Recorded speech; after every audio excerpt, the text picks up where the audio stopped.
Hello everyone and welcome back to Hair and Now. Today we have a very exciting, rare, antique Victorian book unboxing for you. This came from eBay. This is a book I've been looking for a very long time. If you're new to this channel, then hello. My name is Courtney Lane. I am a Victorian hair artist. I make artwork and jewelry out of human hair in the Victorian fashion. I'm also a historian of this art form, so I research the history behind it, and a lot of this includes getting, well, hunting them down, more accurately, hunting down these old texts and adding them to my collection so I can read and learn from the past.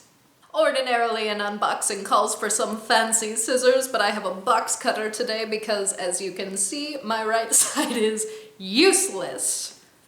Curse these fragile bones. So, this is a book I have been looking for years. It is a book on ladies' craft work, often referred to as fancy work, back in the 1800s. And if I'm not mistaken, we are going to find a tutorial on how to do some of these Victorian hairwork techniques. As I said, I got this off of eBay. It is a seller whom I have not purchased from before, but let us refresh my memory who it was. Rarebirdroad on eBay. This book, based on the pictures, looked like it's a little bit beat up. That happens sometimes with antiques.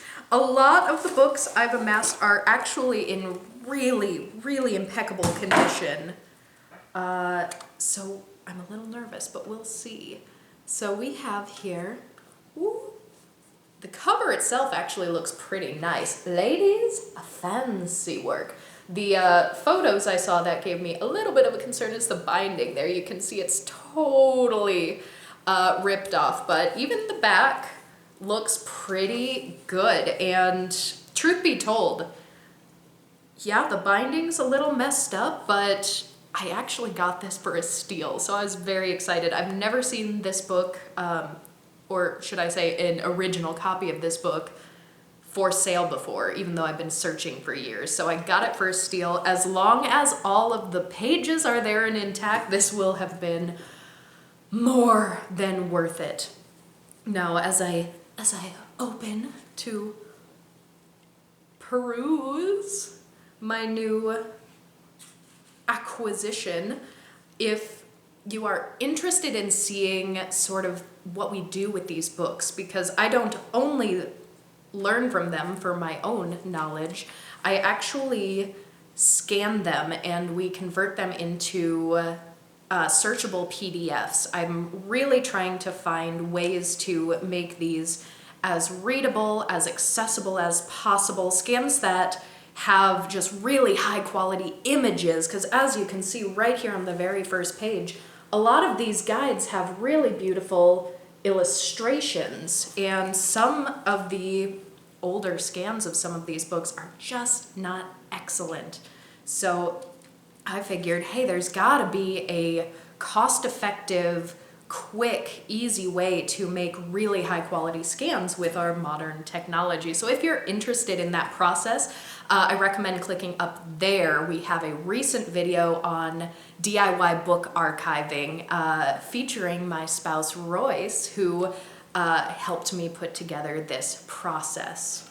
So, ladies, fancy work. Just like it sounds, it's work that is fancy. So this is a lot of craft work. This book is not exclusively about hair work. As you can, as perhaps you saw on the very first page, you start with paper flowers. So these are the sort of crafts that women would be doing at home, sometimes just as a leisure activity or to decorate the home, but sometimes actually for a meaningful profession. So fancy work, hair work does fall under the umbrella of fancy work. Fancy work can be paper flowers, it can be making wreaths with feathers, it can be beadwork, beading. So really anything that you might be crafting in the home for the sake of beauty, homemaking. And then of course where we get in, so there chapter 2 is featherwork. Featherwork, and again, beautiful illustration, and we are trying our best to make these very, very high quality scans. And we have at chapter 3, hair work. And as it says right in the very first sentence of this chapter, as the hair is the only part of our beloved friends which can be kept in memoriam, it is natural that we should desire to preserve the treasure in some way that will testify our appreciation of its value. And when this can be done in a manner that is both pleasing to the taste and that will ensure its prolonged and lasting preservation, it becomes a work which all may desire to be able to successfully practice. So what they're saying here is you can keep a lock of hair even after a loved one, a family member, a friend is deceased. It's a safe relic that you can keep. And they're saying, why not take that hair and preserve it, keep it, make it beautiful, work with it, and make it a craft. So whereas some of these bits of fancy work, the shells, the beads, the feathers, it can be rather frivolous and aesthetic, but hair work really gets into the realm of sentiment.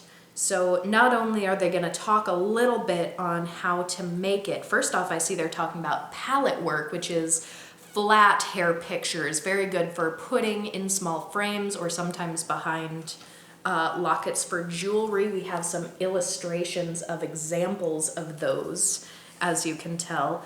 Then they go on to talk about flowers. Flowers is what you use to make hair wreaths. And the really interesting thing about the hair flowers, the wire work technique is what it's referred to as, because you're actually weaving the hair together with wires. That's one of the techniques that is most infrequently taught in these old books. There's a large book that talks exclusively about the braided hair jewelry. There's a book that talks exclusively about the palette work, but this one actually goes a little bit into the hair flowers. So that's actually very, very unique and rare. And that is why I have wanted this specific book for so long. And I can tell you right now, flipping through these, the pages are excellent. I haven't seen a single page that is ripped yet. I haven't even seen any huge stains. I haven't seen anything that's unreadable yet, and all of the images are still very well intact. So this is outstanding. The little flaw on the binding totally doesn't matter when we have all of the information we need very well intact. Well, I can tell you right now, this absolutely exceeds my expectations. I was so worried with that binding that we were gonna have some really damaged pages. And I was just very much hoping that please at least let the passages about hair work be intact. Please, pretty please, that's what I really wanted. But it looks like every single one, the beadwork, the shell work, the weaving, the pin cushions, all of this perfectly intact. And it's a beautiful, beautiful old book. And then what would a Victorian book be without advertisements at the end? Some of the old books that I work with have been scanned previously, and you can sort of purchase modern reprints of them. But a lot of them leave out the advertisements at the end. So many of these old books, people were also trying to sell their own services. So you could order things mail order right out of the back of most of these books. So that's always really fun to see in the originals. Another wonderful thing, this was written by, in this order, for the very Victorian era, this is very important, Mrs. C.S. Jones and Henry T. Williams. So two authors. The woman is listed first. We love this. And it was written and published in 1876 in New York. Almost counterintuitively, these ladies' fancy work, these women's home craft books, were actually often written by men who questionably may or may not have had a lot of experience doing them. So a lot of these guides written by men, marketed to women. This one had a woman involved in the writing process, and she's listed first in the author credits. So we love that female representation from the Victorian era. I can't wait to give this a closer look. I can't wait to get this scanned and converted into a searchable PDF. Once I do, this is actually going to be posted, available on my Patreon, along with several other books that I'm in the process of scanning. You can read all of these just as well as I can if you do so. And by joining the Patreon, you not only get access to rewards like this, but you also help support this channel, my work, getting more information out into the world about this nearly lost art form. And your support means the absolute world to us. So for now, I want to give a huge thank you to my current supporters of Patreon. By joining, you can have your name added to this list of phenomenal individuals. And now I have a new book to go peruse, so I will see you all next time.